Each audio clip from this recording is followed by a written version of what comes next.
Hi everybody. Today I'm gonna do a tutorial on increasing and decreasing the Jasmine stitch. So here is a sample of a project I'm working on with the Jasmine stitch, and you can see here how I've got decreases really smoothly, making a great angle on this side. So I'm going to show you how to do that today. Alright, let's get started. So for this example I'm just using a basic acrylic yarn and a size H crochet hook, because that project is worked with a fine lace weight yarn. It's kind of a pain to work with, and it's a little hard to see on the video. So a reminder about how to do the Jasmine stitch. You start with a puff base chain. So you'll chain one, and you'll pull up a loop, maybe 1/2 inch, yarn over, and go through that first chain. Pull up another loop, yarn over, go through the chain, pull up a loop, then hold or pinch your working yarn, yarn over and pull through all 5, then insert into that loop you held. You can tighten it up a little, yarn over, pull up a loop, then yarn over and pull through both.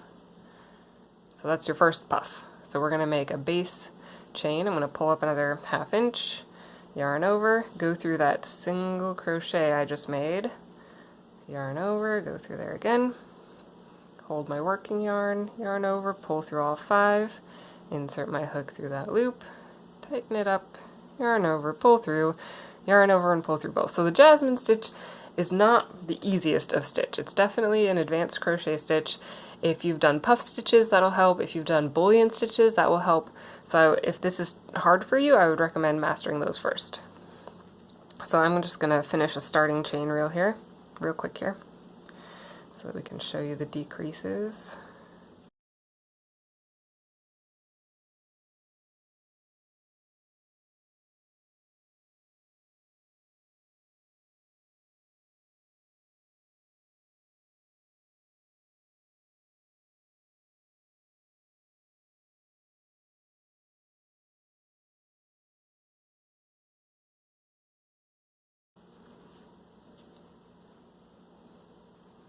Okay, I'm going to do one more row just regular so that we can get a kind of a baseline.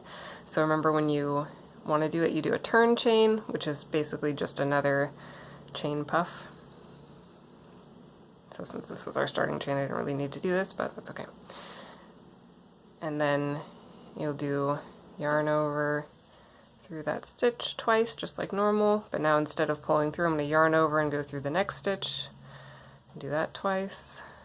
Yarn over and go through the next stitch, do that twice. So now I've got 13 loops on my hook. I'm going to hold my working yarn and pull through all of those. Finish it off with the single crochet like normal. Then do the same thing through this one I just made, then through the next one, and through the next one. So this is just normal Jasmine stitch right now.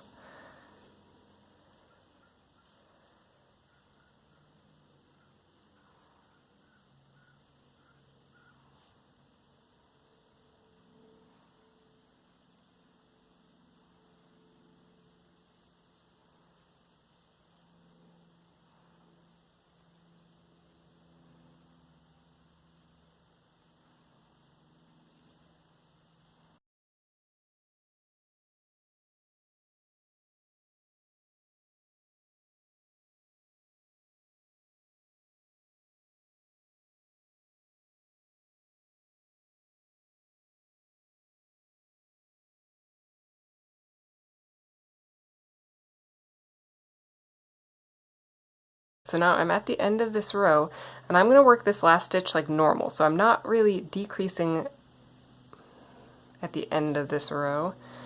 I'm going to work my decrease at the beginning of the next row. So I work all the way to the end of this row like normal. And now, to decrease, it's so simple, super simple. All you have to do is just not do the turning puff. So normally you do the turning puff so that it's nice and square on the sides. You would do a turning puff and then you would do the 3. I'm just going to skip the turning puff, and it's going to give me a nice angle. So I'll pull up, I'll yarn over and go through this stitch, Normally I would make this my turning puff by finishing it off, but I'm just going to do this and then do the next one, yarn over, go through, pull up, yarn over, go through, pull up. So I've just got my end stitch and the next one. I'm not going to go to the third one. If you wanted like a really strong decrease you could, but to get just that nice smooth angle you just skip the turning puff and do 2. So now I'm going to finish this.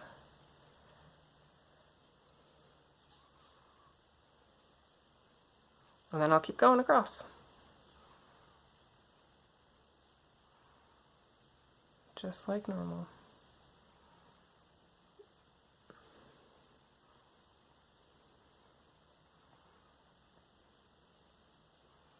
It's super easy. I mean, if you can do the Jasmine stitch, it's super easy. And it makes a really nice smooth edge.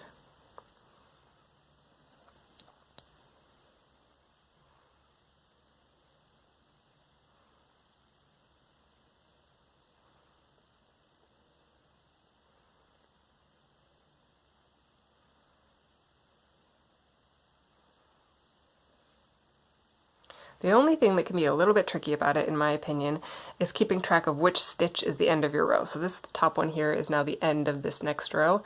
You can see how it's got this great angle. It's nice and smooth. It's got puff stitches to line the sides.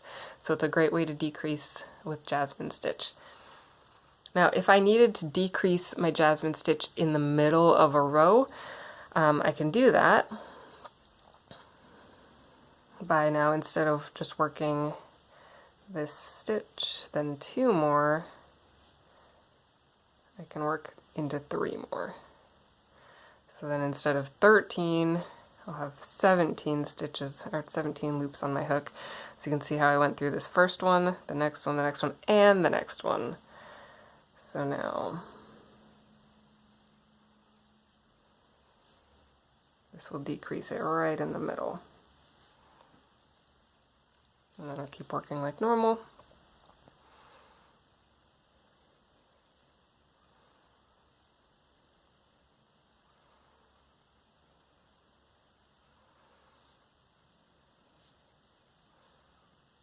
So I didn't decrease this, I just did it normally. And finish that stitch off. So you can see how this one's got an extra puff coming in there. So it's decreasing, and it makes it want to bend in a little bit, just like it would normally if you were doing like a chevron blanket where you do the decreases and the increases. So I decreased it there, so it's wanting to bend in a little bit. I'm going to do 1 more to finish this row. Even if I'm decreasing, I'm still going to finish all the way to the end of the row when I come this way. I'm going to decrease by not doing a turning chain when I go back the other way. But on this side, I'm actually not going to decrease at all.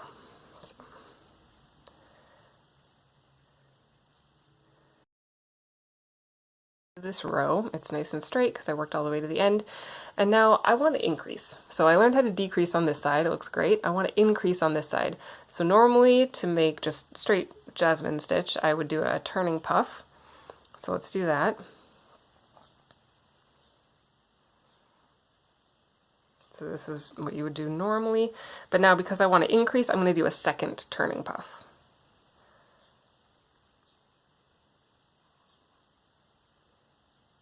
So now I've got 2. And now I can work back across normally. So I'm going to go into this that I just made. And I'll go into the next one. And into the next one.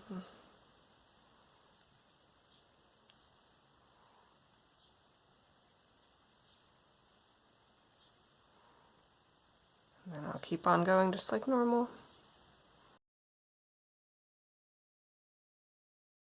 And so you can see it's not as pretty as the decreases on that side, but it does increase along the edge. And it would be prettier if I had done it in increase here too.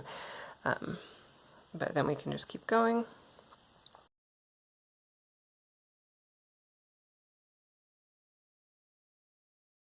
And so we've got increase, we've got decreasing over here, we've got increase over here. We're just kind of going all crazy because we're playing with it and learning new skills. And this is where we did the decrease last time. What happens if we want to increase in the middle of a row?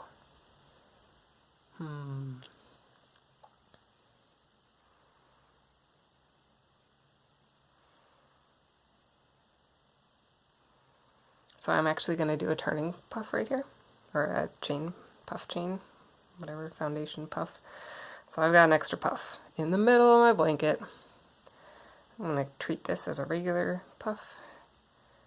I'm going to work into that stitch, and I'm going to work into that one below it, and then the one below that.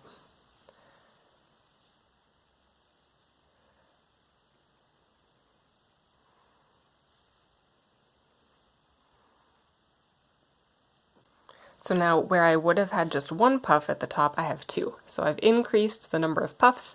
If you increase the number of puffs, you increase the number of stitches. So now I'm just going to continue on. So I know this is a lot to take in. I just showed you 2 different ways to increase and 2 different ways to decrease. But I figure if you want to know how to increase and decrease, you probably want to know how to do it in the middle of the project and on the end. So there you go.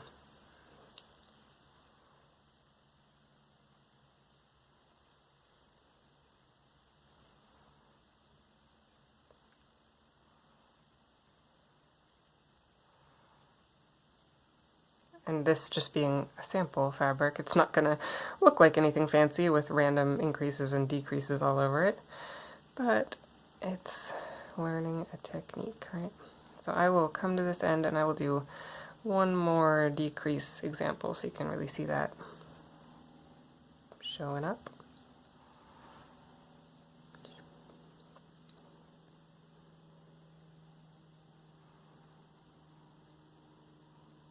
So again, I worked all the way to the end of this row. I don't decrease by skipping a stitch on the end of the row. It's important because it won't look as good. So finish all the way to the end of this row, and you're like, oh no, it's getting straight. No, it's not. It's fine because you're just going to skip the turning chain, and that's going to make a great, beautiful angle for you if you want it angled. Like for a shawl or a scarf with an angled end, you might want it angled.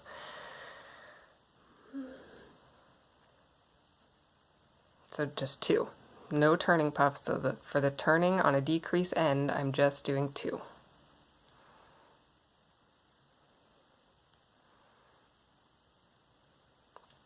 And then I just keep going like normal.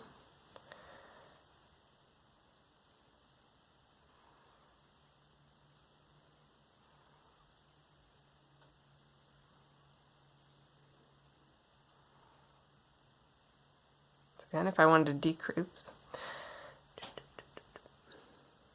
if I wanted to decrease in the middle of my project, I would go through another stitch.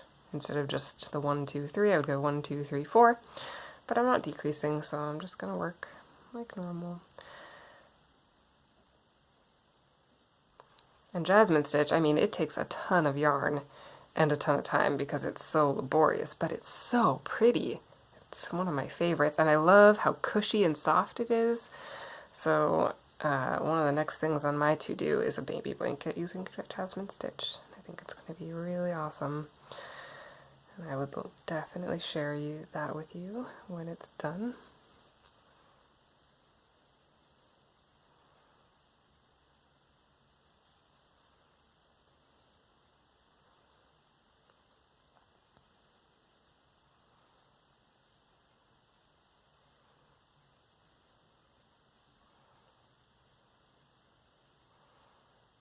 I just went over the place where I increased, so it's kind of like going over a little mountain, but that's okay. You can see how it's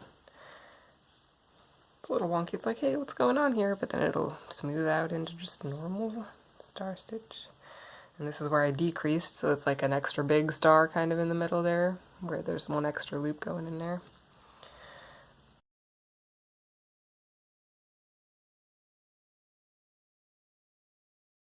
I'm getting out to the end where I increased before. And with this end increase with the extra turning puff chains, that would be a really easy way to add a lot of length. You could just do turning puffs until you got it as wide as you needed it and then come back. So that would be really easy to do. I'm not sure why you would want to do that, but you absolutely could. Really easily with that technique.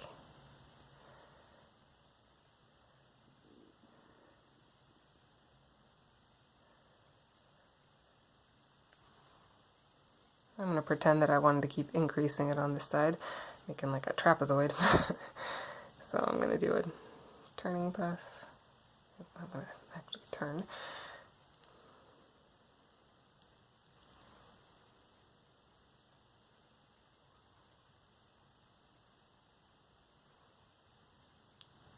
And then I'll do one more turning puff.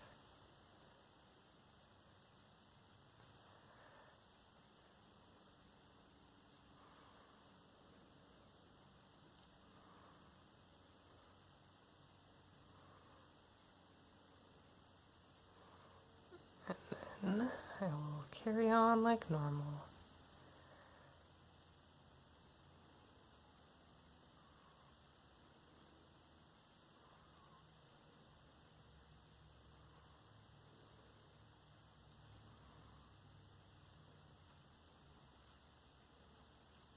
Just want you to get an idea of what it would look like with a couple of turning rows in there. And then we'll be done for today, I think.